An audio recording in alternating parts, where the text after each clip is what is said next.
Alô, comunidade, boa tarde, Brasil. Eu sou o Rodrigo Viana e esse é o ICL Urgente, começando agora, sempre às 5 horas da tarde, com as principais notícias do Brasil e do mundo e sempre com a gente, a Laura Couto, para atualizar as informações na central, na redação aqui do ICL. Boa tarde, Laura. Boa tarde, Rodrigo. Boa tarde para você que está nos assistindo pelos canais do Instituto Conhecimento Liberta e Eduardo Moreira no YouTube, para você que está nos assistindo pela Pop TV em Sobradinho, para você que está nos escutando pela Web Rádio São João e Quixadá e pela Rádio Cultural FM no Rio Grande do Sul.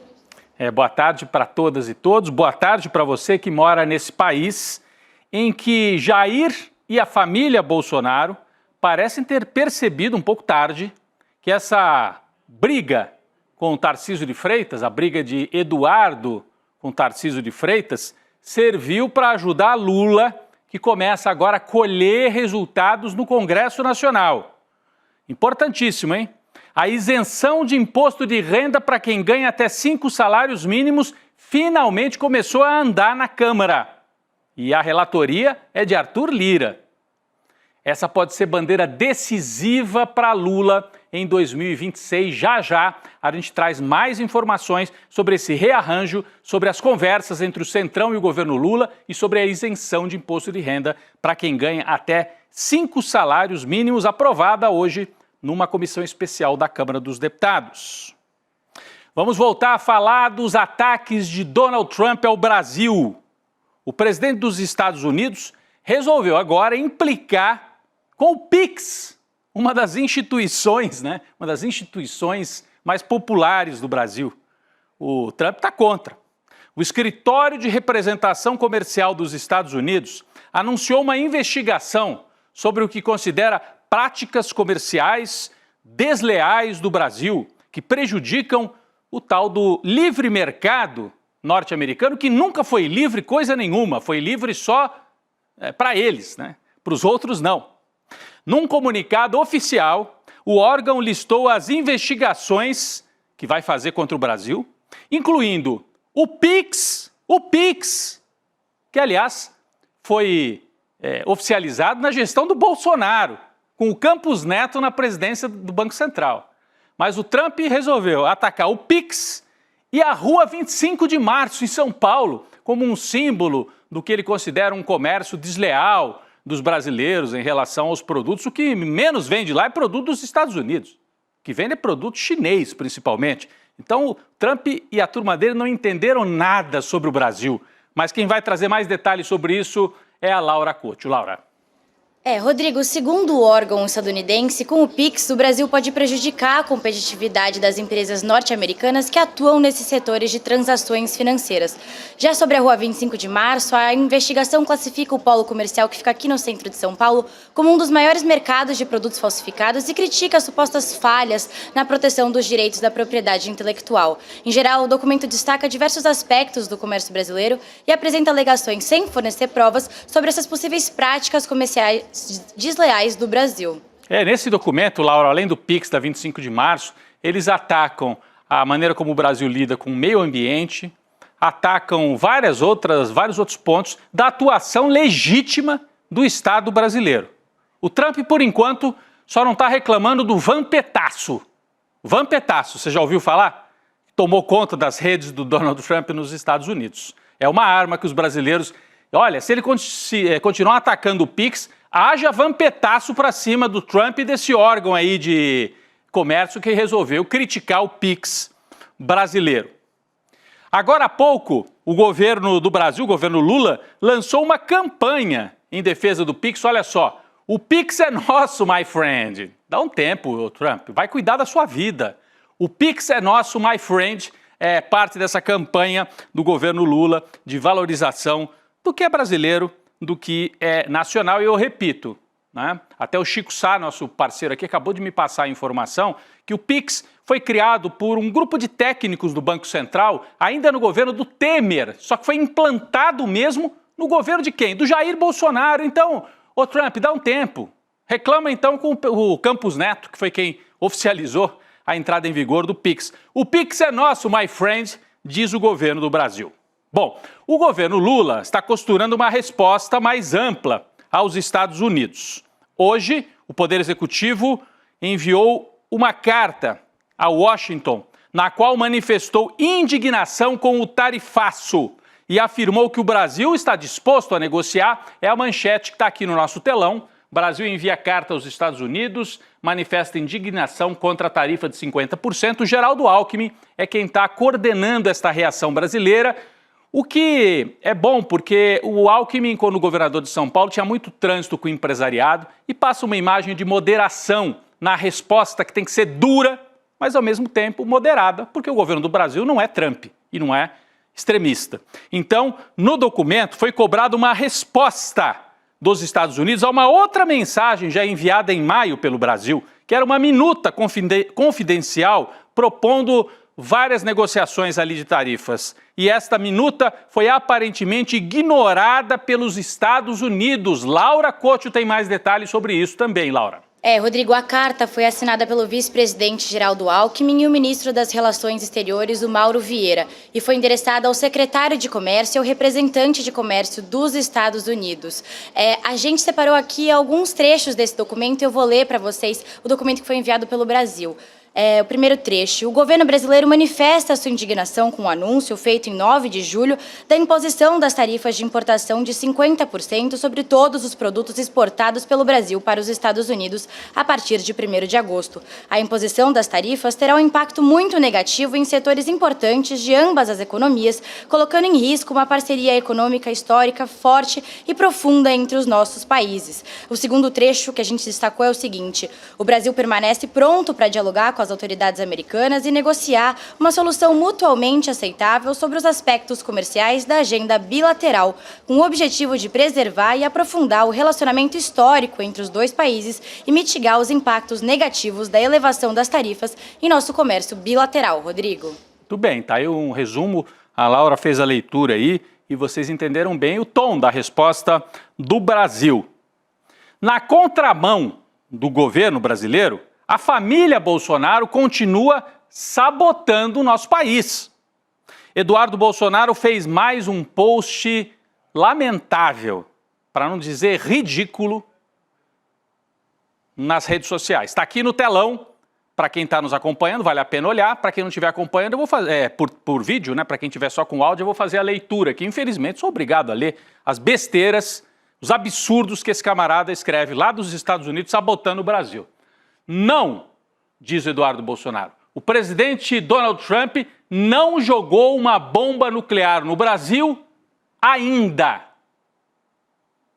O irmão dele, o Flávio, já tinha feito a mesma metáfora com bomba atômica. Disse, o Japão recebeu a primeira bomba atômica em Hiroshima. Disse que não ia se render e aí recebeu a segunda. O Flávio Bolsonaro falou, o Brasil deve se render, senão vai receber uma segunda bomba atômica. E o que o Eduardo Bolsonaro está fazendo aqui é ameaçando o Brasil. Isso é de um absurdo. Ele é deputado ainda, está licenciado, mas é um deputado brasileiro ameaçando o nosso território, ameaçando o nosso povo, ameaçando o nosso país. Se ele pretende com isso se candidatar, ele vai ter talvez o voto dos radicais de extrema-direita bolsonaristas. Mas mesmo a turma que não gosta do Lula e do PT, com um sujeito desse, eu acho que eles vão para o isolamento. Um isolamento ainda com um público fiel, mas um isolamento em relação às instituições e ao sistema político brasileiro, né? Apesar disso, em menos de uma semana após a ameaça de Trump, o Brasil conseguiu reagir, né? E também a reação agora vem dos setores privados. Setores privados reagem com declarações e também com ações, começam a tomar suas decisões. Roberto Perosa, presidente da Associação Brasileira de Carne Bovina, afirmou hoje que os frigoríficos brasileiros estão parando de produzir carne destinada aos Estados Unidos, porque tem uma série de regras, de normas, a forma de embalar, é tudo preparado para exportação. O empresário foi um dos que se reuniram com o Alckmin nesta semana para discutir o tarifaço. Para a imprensa, Perosa, o representante da área dos frigoríficos, disse que, abre aspas, com essa taxação se torna inviável a exportação de carne bovina para o mercado norte-americano, que é o nosso segundo maior comprador. Prejuízo para os frigoríficos brasileiros, que certamente vão encontrar outros mercados para enviar a carne brasileira ou vão vender aqui, o que pode ajudar a baixar o preço da carne no Brasil. Para os norte-americanos, o que vai acontecer? Hambúrguer mais caro, meu filho, my friend. Hambúrguer mais caro, porque não vai ter carne bovina, pelo menos no Brasil, não vai mais para os Estados Unidos se o Trump mantiver essa tarifa que ele promete implantar a partir de 1º de agosto. Bom, movimentações também, como eu disse na abertura do programa, no plano político. Davi Alcolumbre, presidente do Senado, e Hugo Mota, presidente da Câmara, saíram em defesa de Lula e da soberania nacional, e você vê que os dois se confundem. Lula e soberania nacional viraram quase que a mesma coisa, o que é muito bom para o Lula. Então, Alcolumbre e Mota manifestaram seu apoio a Lula contra o tarifaço de Trump. Os dois participaram de uma reunião com o vice Geraldo Alckmin, o vice do Lula, né? E com a ministra da Secretaria de Relações Institucionais, a Gleisi Hoffmann, e colocaram o Congresso Nacional à disposição do governo. Mota e Alcolumbre afirmaram que a reação ao tarifaço trumpista deve ser liderada mesmo pelo Executivo. Então, que presentão deu o Trump para o Lula? O Lula estava com dificuldades com o Centrão e com o Congresso e agora estão todos unidos contra o tarifaço.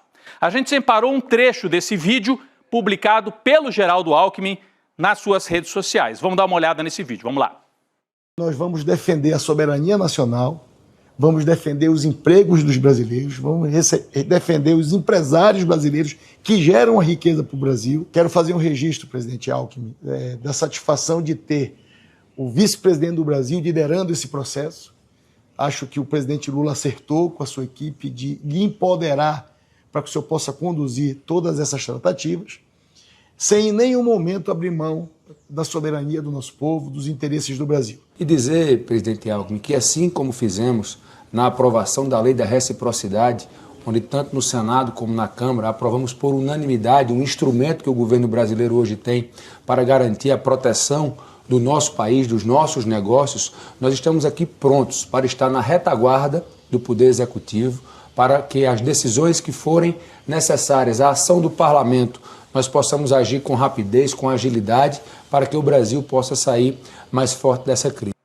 Olha, esse vídeo é muito simbólico. Eu até peço para manter um pouco a imagem aí no telão, se puder, essa última imagem aqui do vídeo, isso. A imagem, se quiser manter parada e tudo, mas, enfim, por quê? Isso aqui simboliza que aquela frente que se formou em torno do Lula em 2022 para derrotar o Bolsonaro está se reconfigurando, está se remontando. A Alckmin representando São Paulo, a moderação, o antigo PSDB na chapa, e o Centrão, Alcolumbre e Hugo Mota, que estavam já naquela ânsia de derrotar Lula e impuseram uma derrota para Lula, voltam a se entender com o governo Lula. E dizem, Lula, você acertou muito em colocar o Alckmin para liderar esse processo, porque como eu disse agora há pouco, o Alckmin, ninguém vai acusar o Alckmin de ser um tresloucado, de ser assim, um nacionalista dos velhos tempos, não. É interesse nacional, interesse das empresas nacionais para se diferenciar da loucura bolsonarista, que ataca o Brasil e agora ameaça com bomba atômica o Brasil. Onde é que eles vão parar? Ah, mas o Alckmin é picolé de chuchu, é muito moderado. É bom que nesse momento a reação seja firme e ao mesmo tempo moderada, para justamente mostrar a diferença para a loucura que existe do outro lado. E com isso, a frente ampla pode se reconfigurar para isolar a extrema-direita que coloca em risco o nosso país. Falando nisso, nesses choques entre Centrão e Lula e que começam a diminuir de intensidade, e esse vídeo que nós mostramos é o maior sinal disso, o impasse, né, do IOF. Vamos falar do impasse do IOF. O Supremo Tribunal Federal é quem vai decidir o impasse entre governo e Congresso sobre os decretos, né, que tratam do imposto sobre operações financeiras, o IOF. A decisão foi um pedido das duas partes, já que a audiência de conciliação que aconteceu na tarde de ontem, a gente noticiou aqui, terminou sem acordo. A audiência foi organizada pelo ministro Alexandre de Moraes. Resta saber agora se a decisão que virá numa canetada, então, do Moraes, vai favorecer os interesses do governo ou vai prevalecer aquela decisão do Congresso de cancelar tudo. Minha aposta é que ele vai chegar no meio do caminho, tendendo mais para o interesse do Haddad e da equipe do Ministério da Fazenda. Quem, aliás, se pronunciou sobre esse tema foi justamente o ministro Fernando Haddad e a Laura Couto têm mais informações para a gente. Rodrigo, o ministro da Fazenda, Fernando Haddad, disse que espera uma decisão rápida, ainda nessa semana, do Supremo Tribunal Federal sobre esse impasse do IOF. Segundo o Haddad, 90% do decreto do governo é incontroverso. E a questão pendente é sobre as operações sobre o risco sacado. O que é isso? É quando o fornecedor recebe do banco antecipadamente o valor que receberia do comprador. O Haddad disse o seguinte numa coletiva, e eu trouxe aqui a fala para vocês. Eu tenho a impressão de que é uma decisão que sai rápido e muito convergente com as necessidades do país. Independentemente de um detalhe ou outro que possa ter ficado, eu entendo que pelas discussões que nós fizemos sobre o que é controverso e o que é incontroverso, nós vamos chegar numa boa solução. É a minha expectativa, mas pode ser que eu me frustre. Ele está com a expectativa, né? Laura, a expectativa do Fernando Haddad é de que o ministro do Supremo Tribunal Federal, Alexandre de Moraes, dê uma canetada aí que atenda o que queria o Haddad, que é a alíquota um pouquinho maior para o IOF, sem penalizar demais nenhum setor, mas garantindo a organização das contas públicas. Olha, se a decisão vier desta forma, e eu acho que vai vir, e sem contestação por parte do Congresso, ou seja, se o Supremo disser assim, olha, volta a valer uma boa parte do que o Lula e o Haddad queriam. E o Congresso tinha derrubado tudo. Volta a valer. E o Congresso não contestar, que é o que eu acho que vai acontecer, vai ficar claro que aquela derrota imposta pelo Centrão, pelos dois aí, Mota e Alcolumbre, era simplesmente uma manobra política para tentar encerrar o governo Lula antes da hora e para bombar a candidatura de direita do Tarcísio de Freitas. Só que o cenário mudou demais nas últimas 2 semanas, há uma virada no ar. E mais uma prova disso é a notícia que eu vou trazer agora. Presta atenção. A Comissão Especial da Câmara aprovou hoje, está aqui no telão, aprovou hoje o relatório final do deputado Arthur Lira, que analisa o aumento da isenção de imposto de renda para quem ganha até R$ 5.000 por mês. Então está aprovada na Comissão Especial. A votação foi simbólica. O Centrão todo se pactuou ali com o pessoal do Lula e aprovou na comissão. Pelo projeto, a partir de R$ 5.000, inicia-se uma faixa de transição que também vai ter descontos para quem ganha até R$ 7.350. Então beneficia na íntegra quem ganha até R$ 5.000 e para quem ganha de R$ 5.000 a R$ 7.300 também há benefício embutido nessa proposta do Lula. E o relator é o Arthur Lira. Atualmente estão isentos de IR apenas aqueles que ganham até 2 salários mínimos, que esse ano daria R$ 3.000 mais ou menos.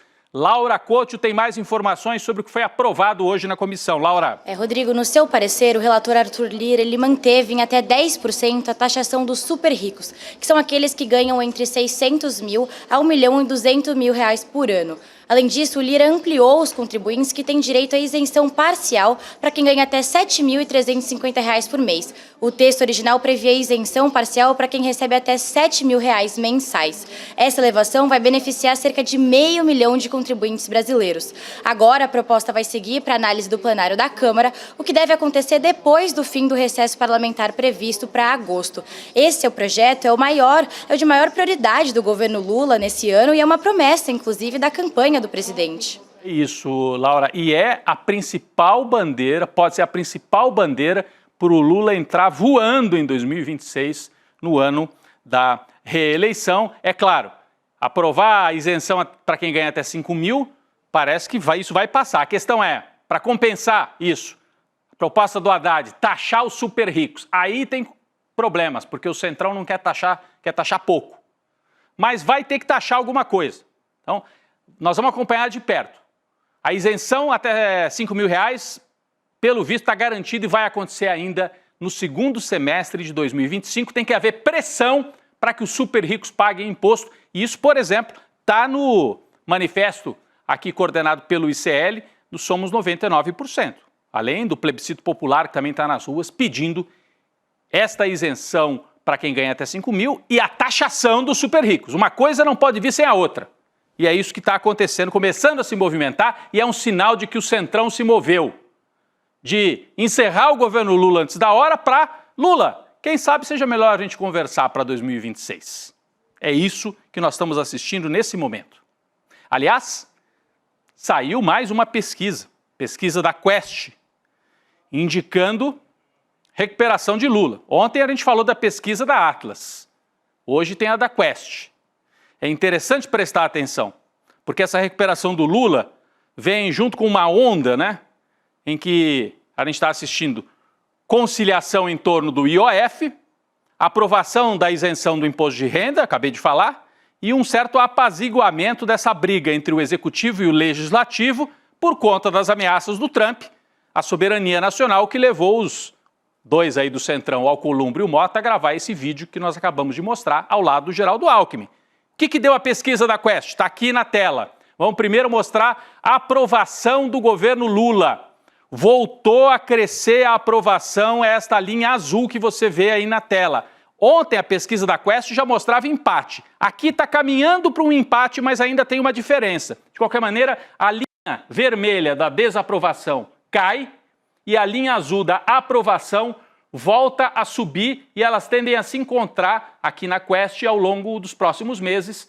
Como eu disse, na pesquisa Atlas, isso já aconteceu. Com isso, o Lula deve recuperar a popularidade que ele tinha em 2024 e provavelmente entrar no ano da reeleição com todas as condições de organizar uma frente ampla para ganhar a reeleição. O que chama a atenção nessa pesquisa? Vamos olhar por região. A principal recuperação da aprovação do governo Lula vem do Sudeste, porque no Nordeste o Lula seguia com a aprovação mesmo no seu pior momento. Está aqui na esquerda, Nordeste. A segunda parte aqui são as linhas do Sudeste. A desaprovação caiu bastante, quase 10 pontos, e a aprovação também subiu quase 10 pontos no Sudeste. Ainda está num saldo negativo no Sudeste, mas a curva indica que ele iniciou uma recuperação na região mais populosa do país. No Sul e no Centro-Oeste não houve movimentos. O Sul desaprova o Lula, o Centro-Oeste do agronegócio também desaprova. Talvez até haja algum movimento agora, quando o agronegócio começar a ver que o bolsonarismo age contra o agro e contra o interesse, inclusive, dos exportadores. Bom, e o Trump, está certo ou está errado? Perguntou a Quest. Vamos ver o resultado aqui na tela? A gente tem um resultado também muito forte, ó. O Trump está certo ou errado de impor taxas por acreditar que é uma perseguição ao Bolsonaro no Brasil? Errado, 72%. Certo, 19%. Significa que mesmo os bolsonaristas estão contra essa atitude do Trump e a família Bolsonaro está se isolando tremendamente ao defender isso, que tem uma forte oposição da população brasileira. Próxima pergunta: qual lado está certo nesse debate, Lula e o PT ou Bolsonaro e seus aliados? Para 44%, Lula e o PT é que estão certos nesse debate de defesa da soberania. E Bolsonaro e seus aliados, 29% apenas, um terço, dizem que eles estão certos. Então vocês veem, isso aqui é o bolsonarismo raiz. Aqueles 30% que vão com o Dudu, se ele for o candidato, ou com a Michelle, se ela for a candidata, até vestida de tio Sam, eles têm 30% de votos. Até dizendo que vão rasgar a bandeira do Brasil e transformar o Brasil em colônia. Eles têm 30% dos votos. Mas isso vai ser derrotado no ano que vem. Tá na cara. É o que mostram os números. O governo deve aumentar o imposto dos mais ricos para diminuir o imposto dos mais pobres? É outra pergunta da pesquisa. E aí, uma lavada. 63% dizem que sim. Então, 2/3 do Brasil estão com a tese de Lula e Haddad. Só 33% estão contra. Por que será que o governo demorou tanto para entrar nessa pauta econômica? Ah, o povo brasileiro não é de esquerda. Pode não ser de esquerda em outros temas, mas na economia, brasileiro quer justiça social e quer o Estado forte. Não precisa estatizar tudo, mas quer empresas estatais e o governo forte para fazer contrapeso ao poderio dos ricos. E tem que aumentar o imposto dos mais ricos para poder diminuir o dos mais pobres. Pesquisa Quest, muito favorável ao Lula. E mais um ponto que a gente destacou aqui: o conflito entre governo e Congresso ajuda ou atrapalha o país? Claro, 79% dizem que atrapalha. E o que ficou marcado nesse conflito do IOF? Que foi o Congresso que resolveu passar uma rasteira, não só no Lula, mas no Brasil. Então, o Lula também saiu fortalecido. Parece uma contradição, mas foi uma derrota que se transformou numa vitória pelo movimento feito nas redes e pelo enfrentamento que se deu contra essa decisão do Congresso Nacional. Está aí a pesquisa, portanto, Quest de hoje. Eu vou trazer mais um fato importantíssimo e agora da extrema-direita. O ex-presidente Bolsonaro teve que ser interrompido depois de perder o controle durante uma entrevista ao canal de TV CNN Brasil na noite de ontem. Bolsonaro falava sobre a investigação do STF. Durante a entrevista, tentou minimizar a tentativa de golpe e os atos de 8 de janeiro. Ele disse o seguinte, vamos colocar aqui na tela, é uma pena, a gente não pode rodar porque os direitos são da CNN, daria problema aqui, mas ele baba na gravata, ele não estava usando gravata, mas é uma expressão antiga. Ele parecia que ia entrar na tela de tão nervoso, está desesperado. Agora querem me prender por tentativa de golpe? É, Bolsonaro, querem. Você tentou dar um golpe. Aí ele diz, que golpe, porra! Boca suja! Que golpe! Sem tropa, sem armas, sem forças armadas, com os coitados na rua, mulher idosa presa, uma covardia o que fazem com estas pessoas. Um jornalista da CNN tentou interromper o ex-presidente, mas não conseguiu. O Bolsonaro continuou. Querem agora justificar e me prender, dar 43 anos de cadeia? Será que as pessoas que estão me julgando não têm o mínimo de consciência? Tadinho! Ele dizia que o Lula tinha que apodrecer na cadeia, agora está aí chorando na CNN. Laura Couto tem outro destaque desse ataque do Bolsonaro ao vivo. Laura. Rodrigo, nessa entrevista à CNN, o ex-presidente Jair Bolsonaro afirmou que cabe ao presidente Lula, e não a ele, negociar uma solução com os Estados Unidos sobre essa taxação imposta pelo Donald Trump aos produtos brasileiros. O Bolsonaro ainda disse que não está vibrando com as taxações. Cara de pau, né, Rodrigo? Causa toda essa confusão e depois quer se safar, não quer resolver, tira o dele da reta. Mas o melhor é que, em outro momento, o Bolsonaro tentou fazer algum tipo de chantagem e disse o seguinte, me restitua o passaporte que eu converso com o Trump, mas o presidente é o Lula, não sou eu. Vale lembrar que o ex-presidente Jair Bolsonaro está sem passaporte desde fevereiro de 2024, depois da operação da Polícia Federal no âmbito dessa investigação do plano do golpe. Rodrigo. É isso, ele está aí dando chilique e do lado do Tarcísio, apanhou de novo hoje, viu, Laura? O Tarcísio, mais uma editorial, ele é o terceiro editorial em uma semana do Estadão, o jornal conservador, contra o Tarcísio. Eu vou falar rapidinho aqui, a gente não tem muito tempo e também já cansamos dessa história, já entendemos. O Estadão não gostou que o Tarcísio botou o bonezinho, chamou Teorema de Tarcísio e diz que ele está sujo pelo bolsonarismo e que ele tem que se livrar do bolsonarismo se quiser ter algum futuro na política. Agora, o que teve de relevante nessa briga, né, do Tarcísio com o Eduardo Bolsonaro, em que eles caíram na lama e rolaram na lama e o Tarcísio se machucou bastante nisso, é que agora há pouco Eduardo Bolsonaro fez uma postagem para se retratar. Parece que eles sentiram que essa briga estava só ajudando o Lula. E a gente tem aqui na tela para colocar o post do Eduardo Bolsonaro, em que ele se retrata, tenta se retratar com o Tarcísio. A gente tem aqui para colocar, pessoal? Tá aqui, ó. Não foi esse. Isso. Primeiro o Jair disse que colocou uma pedra em cima e depois veio o Eduardo Bolsonaro. Tive uma boa e longa conversa com o governador Tarcísio, intermediada pelo Paulo Figueiredo. O Tarcísio está conversando com um bandido, com um réu lá nos Estados Unidos, pelo jeito. De lado a lado foram expostos pontos de vista e a conclusão de que ambos atuam na melhor das intenções. Visões de mundo diferentes são normais e saudáveis. Vamos adiante debater. O que interessa, estão tentando costurar uma paz provisória para que o Lula não fature ainda mais. Eu acho que já é tarde. Para o Tarcísio, é tarde. Eu acho que ele se queimou definitivamente.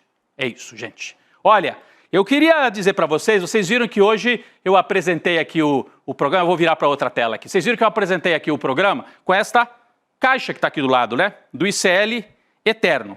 E, aliás, me avisaram que a gente não pode abrir a caixa por enquanto.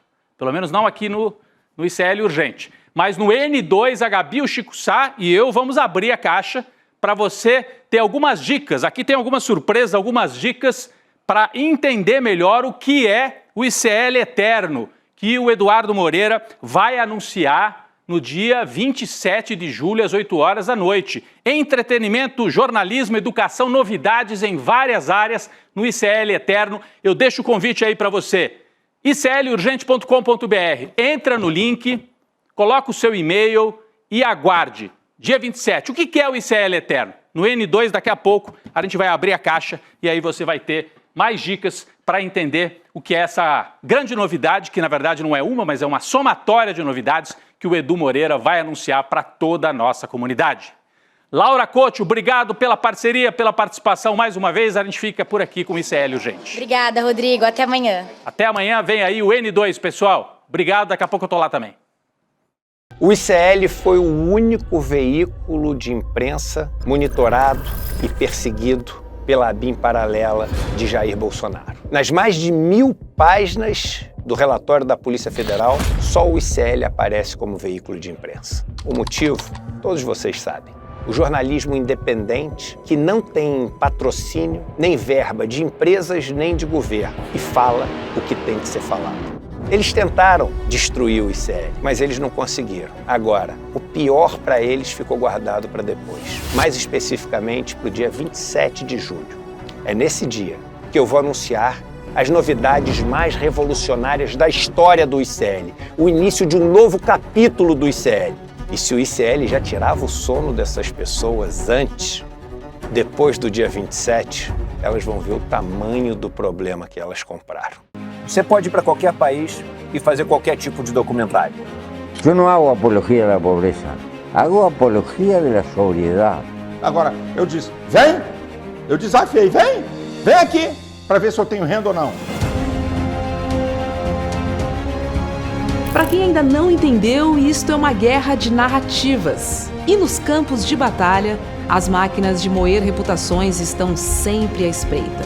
Pouco interessa os meios, interessam apenas os fins. E os fins são muito lucrativos nesta indústria. Veja a importância da resiliência dos colegas que nunca abandonaram esse caso. Então não adianta vocês fazerem campanha contra mim, porque eu vou continuar fazendo meu trabalho como jornalista como eu sempre fiz.